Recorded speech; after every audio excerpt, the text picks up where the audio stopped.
Hey, what's up, everybody? True Boxing here. Thank you for coming back to Get Hit with the Truth. So today we're doing the Taylor versus Serrano 2 recap as Katie Taylor battled Amanda Serrano for the undisputed title in the women's division on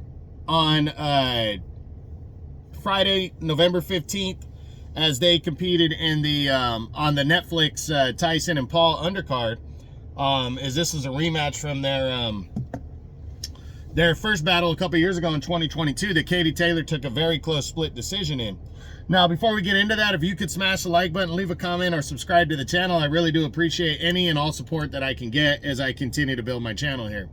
So this one's kind of a historic thing for me on my boxing channel. I am recapping exclusively just the women's fight that took place. This rematch, I was looking forward to watching the rematch because the first fight was a fucking war a couple years ago. And, you know, generally I'm not into the women's division. I don't really talk about the women's division all that much. Not a lot of knockouts happen there, but when it's the best versus the best and they fight in a toe-to-toe all-out war, and it's, you know, undisputed still on the line a couple years later, chance for revenge, I felt compelled to watch the fight, and I felt after the fight, I really feel compelled to comment on the fight.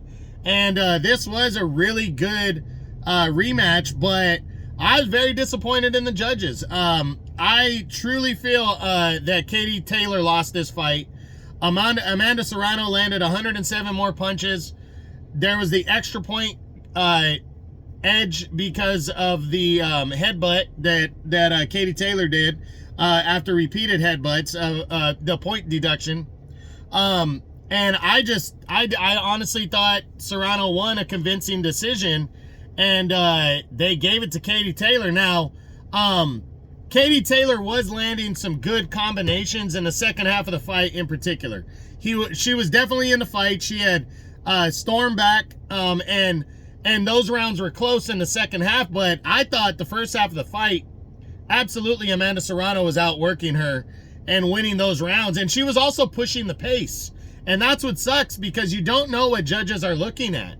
And, you know, are they looking at the fighter who's pushing the pace, or the fighter that's landing more combination, or the fighter, more combinations, or the fighter that's landing the harder shots? And that's what was confusing, because Serrano seemed like she landed the harder shot. She seemed like she, obviously she landed more shots.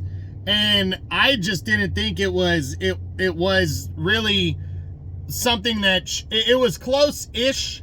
So to call it a full-on robbery, I don't want to do that, but I definitely throw this fight in there with my Kovalev, Ward, and Lomachenko-Haney fights. Those fights, in my opinion, were somewhat close, but they were also not close enough in my book to call the other direction.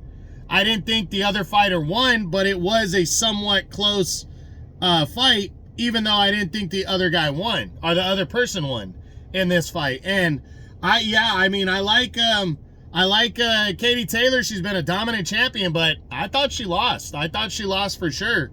And I feel terrible for Amanda Serrano. And I think Katie Taylor, even though she's won both fights now, I really believe she needs to give Amanda Serrano a third fight, because this one right here, the first fight was razor thin close. You could have called either way. This one was not as close, and they called it the wrong way. So I really hope a third fight happens, and you know, and these two women come together one more time, and hopefully it's like by middle next year, and we can see them lock horns again. So we'll see what happens, but that's it. That's what I got.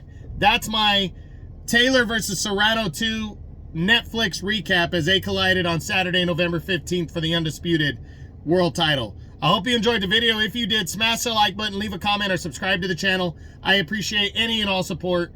This is True Boxing. You've been hit with the truth.